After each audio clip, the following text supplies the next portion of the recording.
We are here at Asmodee Canada Plays 2026.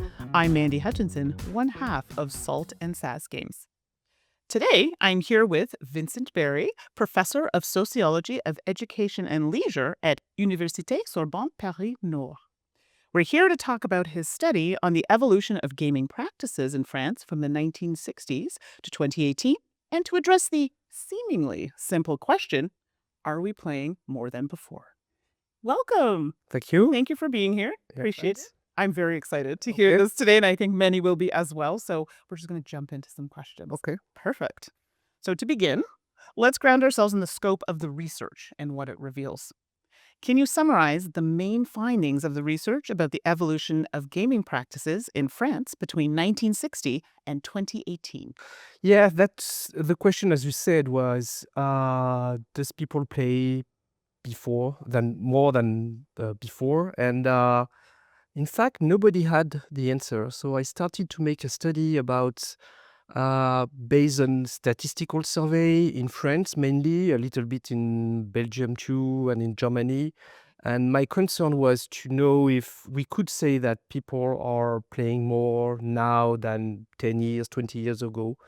And the answer is it's hard to tell. Okay, that is an answer. Yeah. No, we used to do that in sociology. In fact, it depends of what you call a game or play, and it's the definition of play is evolving through time. But we can say that yes, finally people are playing more than before, not at the same game, and also what changed is the sociology of people playing. For a long time, mainly in France, during the 60s, for example, most of the people who were playing board games, card games, stuff like that, were coming from popular classes. I mean, it was mainly worker or craftsmen or people who are really making a manual work. And suddenly, in the turn of the 80s, the sociology changed quite differently. I mean, there were less and less working people playing board games, and it was more what we call middle class or upper middle class who are enjoying playing board games. Okay, and it's funny, we see a bit of that today, but I won't get into that. This is your work, but yes, I'm very excited to hear more about those. Yeah. What methodologies or types of data were used in this study? So mainly I used public statistical survey, and mainly one, I think you have that too in Canada. It's called Time News Survey. Do you know this one? I don't think I know this. It's most of the Western, maybe Eastern country too, are making this kind of survey every 5 years or 10 years. And it's mainly about asking people what did they do in a day.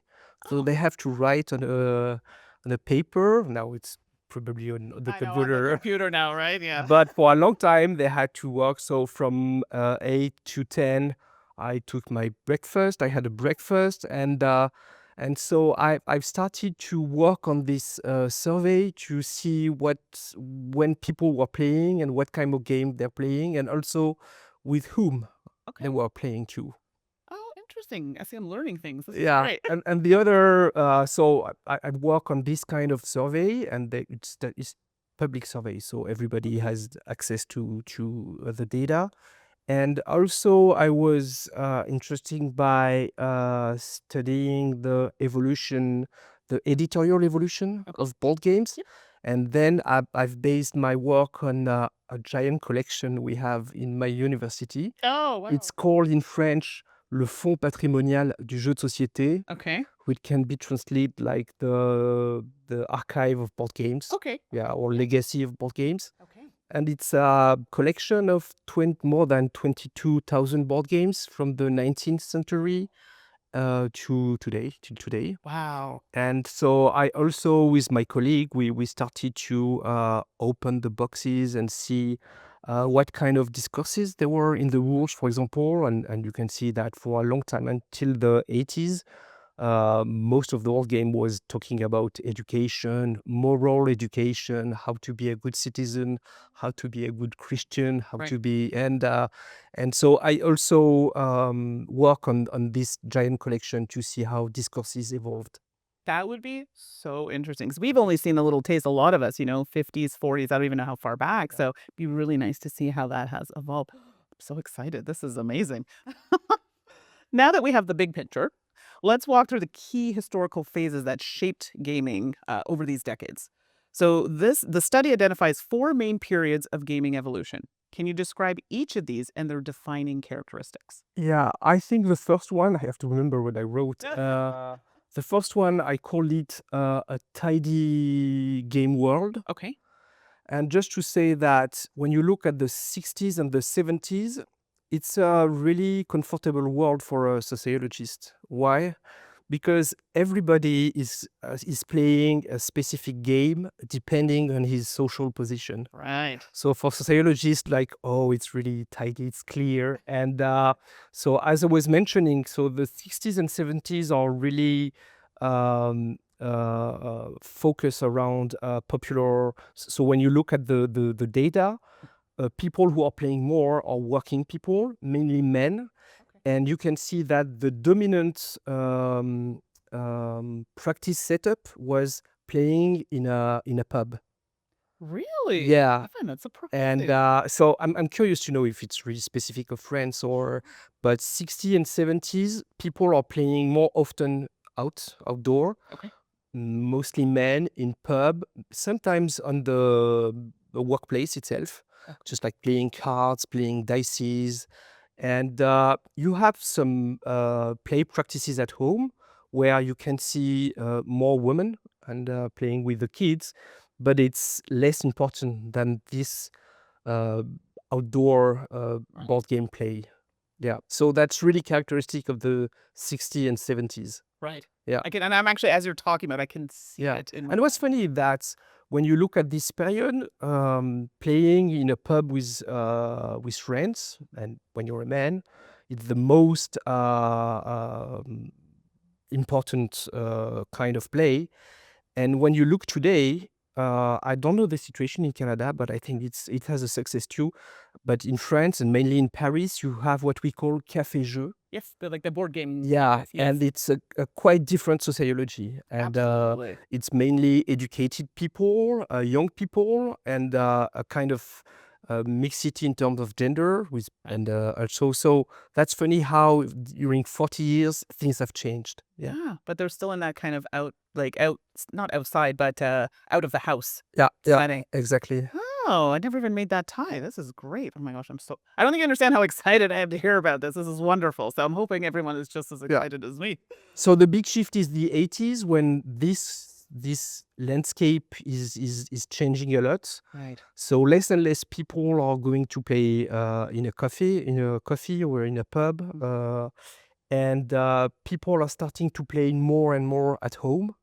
Okay. And so what was really a minority of play practices in the 60s and 70s becomes dominant, and people are starting to play more and more. And when we were talking about the evolution of the board game industry, and the 80s is a big shift. So for a long time, board games were more focused around um, abstract games or games related to social progress, like digging the mines or petroleum oil. There's a lot of board games about oils. And in the 80s, you start a change can be seen. Suddenly, more fantasy is appearing, like of course Dungeons and Dragons, but even in board games, you have like Zargos or games like that. And the games doesn't talk about education anymore. They're talking about entertainment Right. and have fun, and that's what a lot of sociologists call, to characterize the 80s, the fun morality. Oh, And okay. board games is really this moment where board game starts to be really fun. Okay. And I love that it's the 80s because that's a shift for many things Yeah. in the world. So, what were the key socioeconomic or technological factors driving change in the 1990s specifically? The 90s are more related to what I'm calling, I don't know if the English is good for that, what we call cultural legitimization. cultural legitimization. Yeah, Yeah. you say that. No, that's It's correct. correct. It's correct. It's legitimation. shows. So it's starting a little bit in the 80s, but in the 90s, you see that suddenly board games is still a fun entertainment, but some people start to say, oh, it's more than just fun or entertaining stuff. It's really like a cultural object. So you can see that at the beginning where mainly in Europe, the author of board games are credited on the board games, Right. and they are not called like in English designer, but they're called in Germany and in France mainly they're called author. So just like a book, and suddenly you see that board games is starting to be something else than just pure entertainment, but it's starting to be a cultural object, like movie, like literature, where people are starting to have a complex discourse about board games, like, oh, it's a good gameplay, or they start to develop theory about game design, stuff like that. So the 90s are really the beginning of cultural legitimation, mainly among the public of passionate people of board games. But the next decade, the beginning of the new century, you see also that in the family practices, where for a long time, when you were playing with your kids in the 60s or 70s, mainly in France, it was really something that, okay, it's raining, I don't know what to do. Right. Okay, let's do a Clue or Monopoly. Yeah, exactly. And I started to make survey with colleagues in the 80s, and the discourses of the parents starting to change. Like, that was already the case in Germany, but in France, really, the board games practices in family was really, really low in the hierarchy of fun stuff to do. And the night is starting to change, where people and parents are playing with the kids mainly because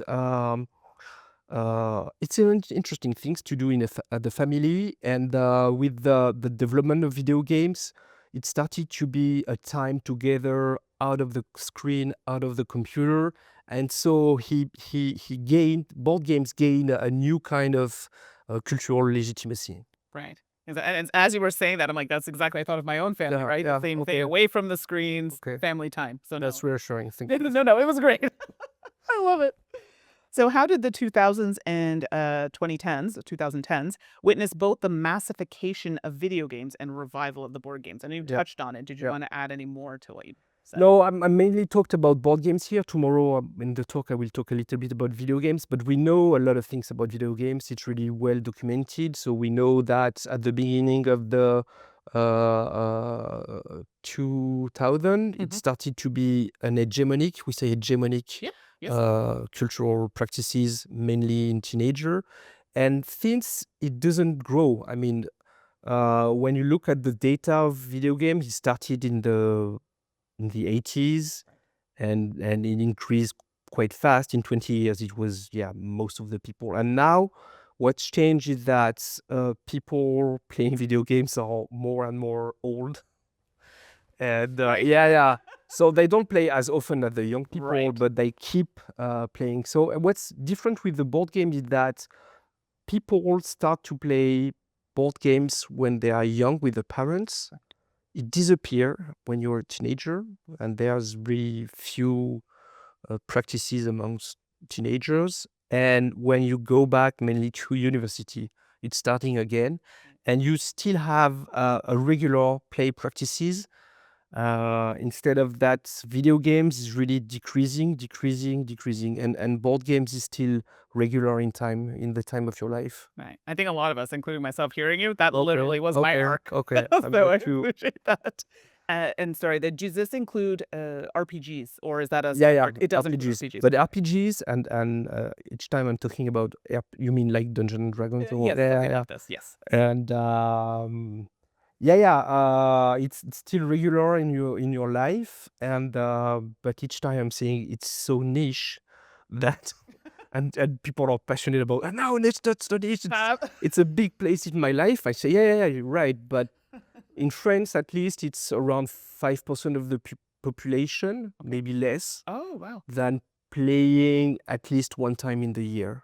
So that's not nothing, Right. Yeah. but that's not that big. And it's funny because I'm making, with my colleague, we are making regular survey about cultural practices and play practices. And we also we have a kind of test, and we are showing games to people, but a picture of games like the Settler of Catan, from Monopoly to Dungeons and Dragons, and say, do you know this game? And they say, yes, I know it because I played it. I know this game, but I never played. And Dungeons and Dragons is one of the most famous game, and really few people play Dungeons and Dragons. Really? Yeah, Oh, yeah. that's so But interesting. yeah, Being like such a large yeah, yeah. IP. Okay, Yeah. very good. See, And Monopoly is still the best known game, and play too. And it's funny because we also ask, do you know this game? And so we say, yes, I played. I didn't play. But then we ask, would you like to play that game? okay. And Monopoly is the most known, and one of the not the fewest people, but a lot of people saying, I'm not that sure. But Right. yeah, Right. yeah. And I mean, even that game's gone through its Yeah, own. but that means that playing board games is just not about the fun of the game itself. It's just the pleasure of being together and doing something.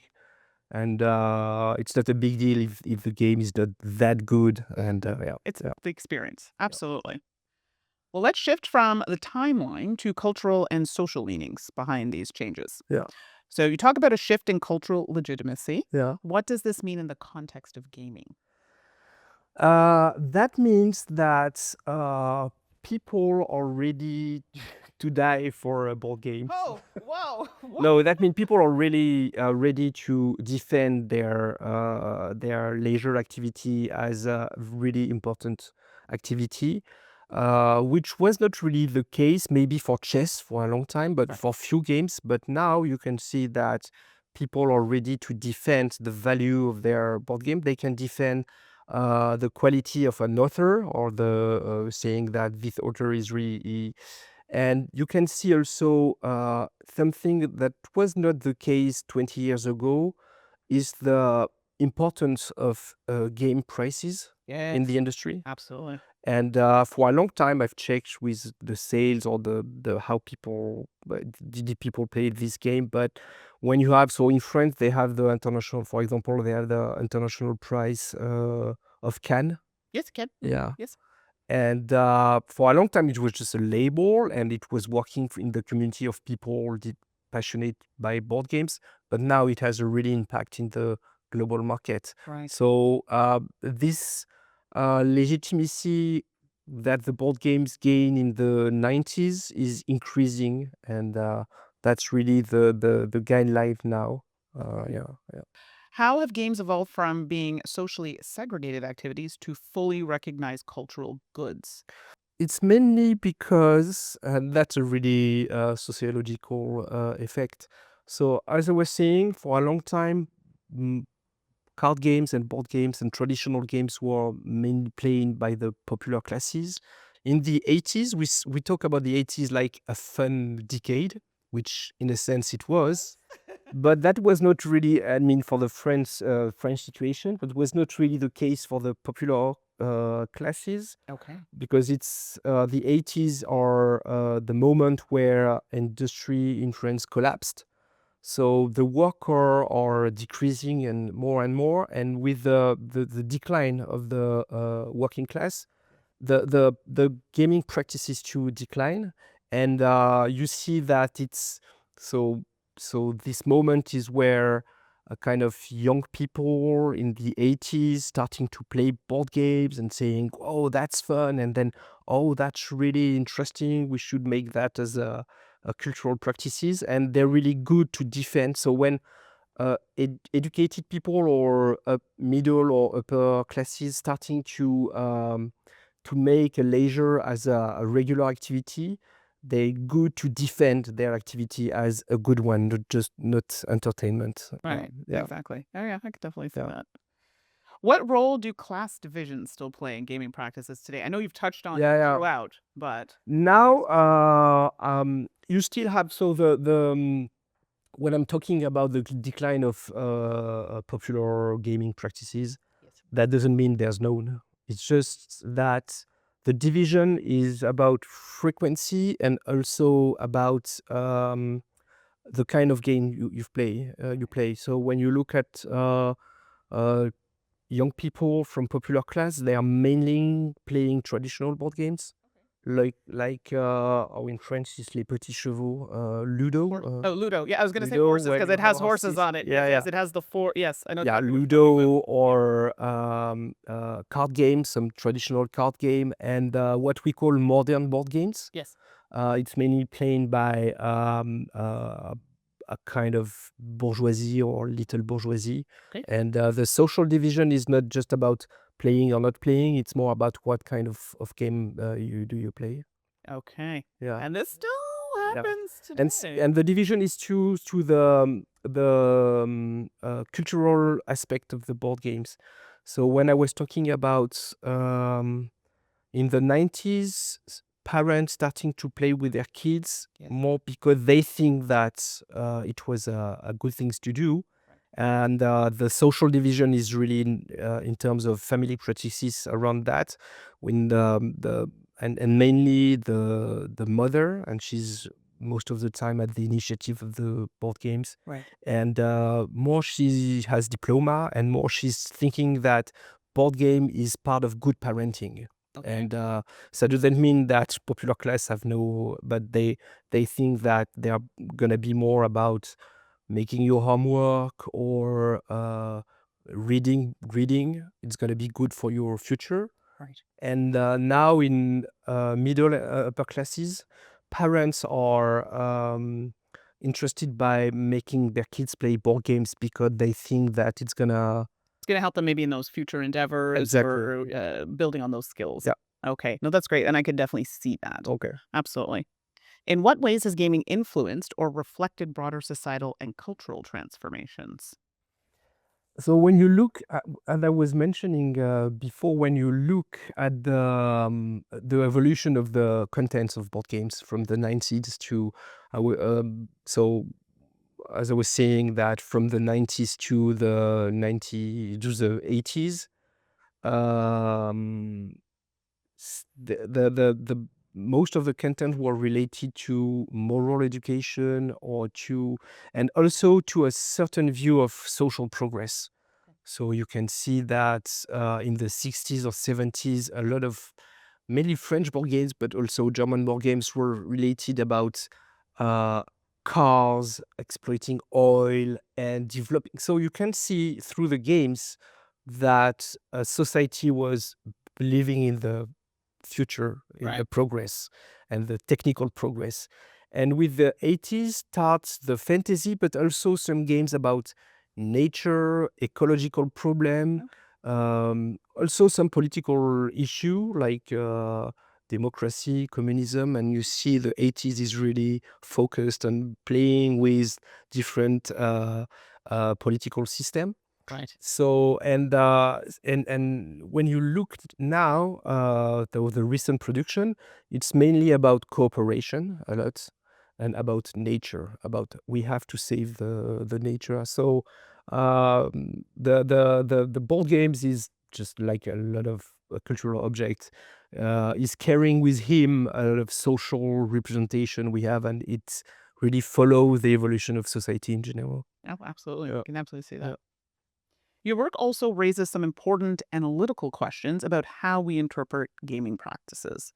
So you argue that the evolution of gaming cannot be reduced to a quantitative increase in time spent playing.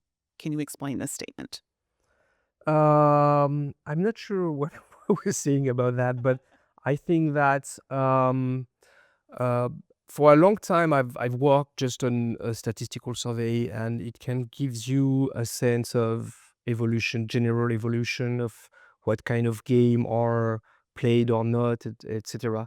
But when you're making qualitative analysis, you can see how important board game became into lives people. For example, with making survey where we're going to people's place, into their home, and you can see that, and no questionnaire could see that that board game collection replaced the book collection. Right. And that means something. I mean, when you're going to a place where people are showing some stuff, if they want to show to people that it's an important thing. So what qualitative analysis allows is to see how important in the everyday life board games has board games now.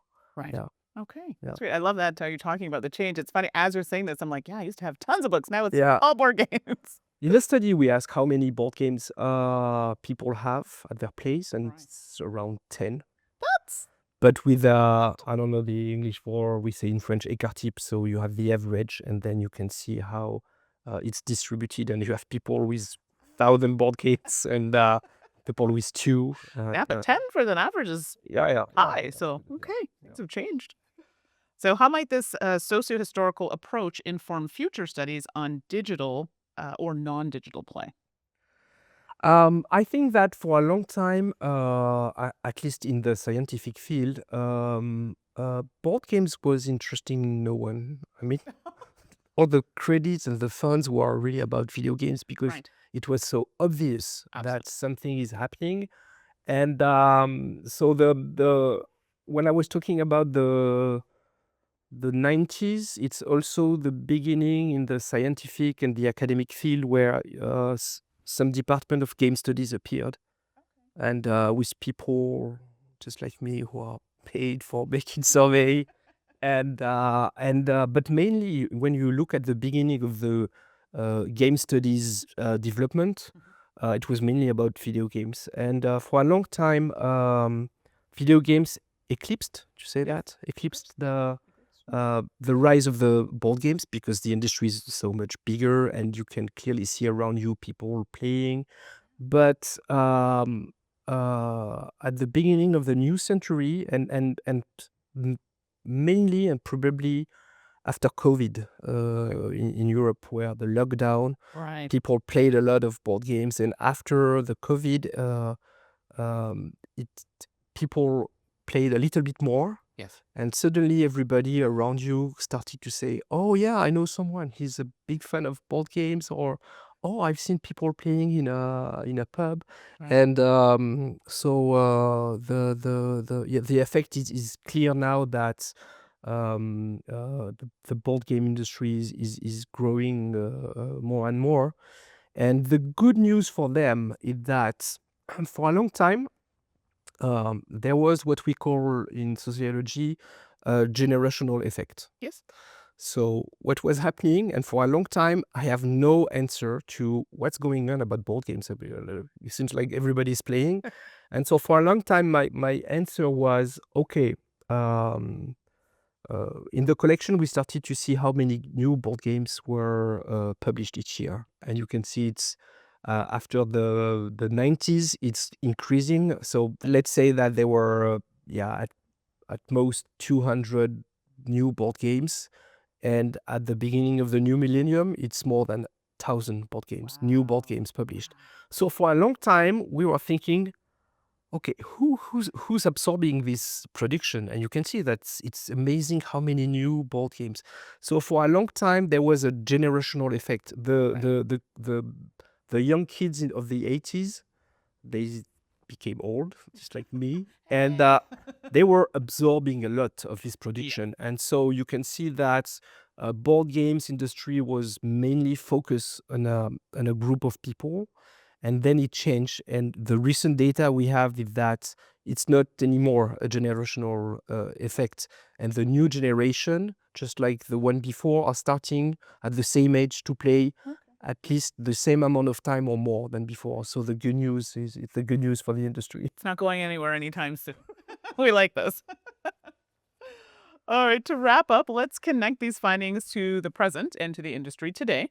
Yeah. How do these findings relate to current trends in gaming communities, both online and offline?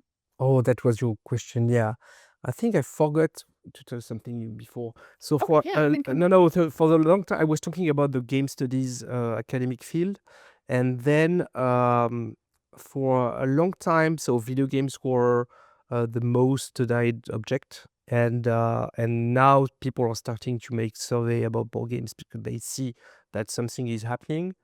And but for a long time they were just like we were talking either board games or video games, and you can clearly see that the boundary are not that clear between these two fields.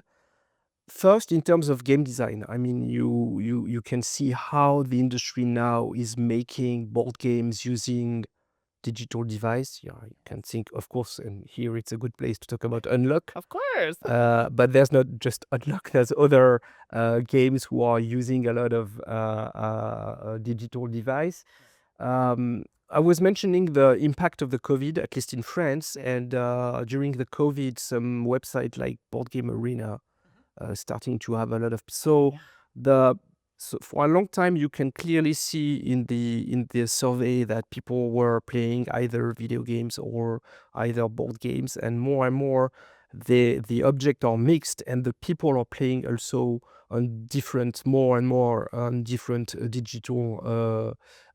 different support, digital or not digital. We didn't mention about old people, for example. Okay. Yeah, we talk about young people and Not as old people. and parents, and but you can see that old people are playing a lot, so one of the recent study that they're playing a lot of Scrabble. You say Scrabble. Oh my gosh, Scrabble. one of my favorites. Yeah. Yeah, Scrabble. And when you look closely, the digital use of Scrabble is amazing among absolutely. all people. Also, they're playing all day. They have Right. 3 or 4. So this boundary between digital and material games is not that clear now. Yeah. Okay. And so when you say like older people, like what age bracket are we talking there? 60, 70 years old. Yeah. Yeah. Okay. Yeah, I can yeah. see that. And then that whole technology, right? That's new for some. So Yeah. interesting. Good choice on the Scrabble. What lessons can the modern board game industry draw from these historical patterns? I would say 2 things. First of all is to have this good news about the end of the general aspect of so the people who are buying more and more games, they are not their only audience now. It grew. I think the other issue is to think about popular classes. I mean, these kind of practices disappeared, and you can see that kids from modest Yeah. environments Yep. where Yep. and they don't have a gaming culture as important in terms of other kids. And I think that through toy libraries, through school, it would be a great thing to not educating, but to give all the kids a kind of gamer culture. And we've seen that. I have some PhD students, and especially one who work about the use of board games in class. And a lot of people now are saying, "Oh, let's use board games. It's gonna be great." Yes. And suddenly you see that you can say, "Oh, I'm gonna use the Settler of Catan to I don't know to talk about." Immigration, I don't know, any kind of Could be subject. anything. Yeah, Anything. you have to do your stuff, but and thinking, oh yeah, it's a famous board game, and they play with kids, and suddenly they see that a lot of kids doesn't know at all the Settler of Catan, Right. and they are just adding complexity to something who was supposed to be really cool and entertaining and stuff like that. So this notion of gaming culture, board gaming culture, I think is an important issue for the development of the industry. Absolutely. And it's something I think that a lot of people maybe just don't know about. So this is why having people like you talking about it Yeah. brings that Yeah, conversation back up. yeah. I can clearly see the importance in France. So I'm not sure you have that in Canada too. It's called Jujutech. Jujutech. It's toy library, what we call. Okay. But I think it's not as It might developed as be- in France. Yeah, no, it's definitely So not that I'm aware of. that we call toy library or game library. It's just like a regular library where you go. And when I'm making my test about how many games do you know, you can clearly see a difference between popular classes and middle classes. And but suddenly in the popular classes, you have some people who knows as much as the other one. And you say, oh yeah, that's interesting. Why? And you look, and they're going to a game library. And so I think the issue is now to spread the board game culture to every kid. Yes, and I think we will all be in agreement we want that more in the community. Okay. So, Vincent, thank you for walking us through your work and the cultural dimensions of gaming. This has been a fascinating discussion, I know, for me and for those that are watching. Before we wrap up, where can people find more of your research or follow your work? Mainly on my university webpage. Okay. And so if you type my name and university Sorbonne Paris Nord, Okay. you will find all and we also have but I'm sorry, it's in French. That's okay. We also have a YouTube channel. It's called Sciences du jeu. Okay. So play and game studies. Okay. Because in French we have an ambiguous word. Okay. It's called jeu. Yeah. And in English you have the difference between game and play. Yes. And for us, it's the same word. So jeu Oh, yeah, is that's also an true, right? activity. Yeah. Yeah. I And just so that's that has a theoretical impact, because when we're talking about game, when we're talking about jeu, we're talking also uh, as much as the game as a device, or the activity as a play. right. And so if you type Sciences du jeu, you will find some a video we are making about our study. Oh, that's fantastic. And I'm sure we'll have that information available for everyone. So thank you again. And thanks everyone for joining us. We'll see you next time. Bye.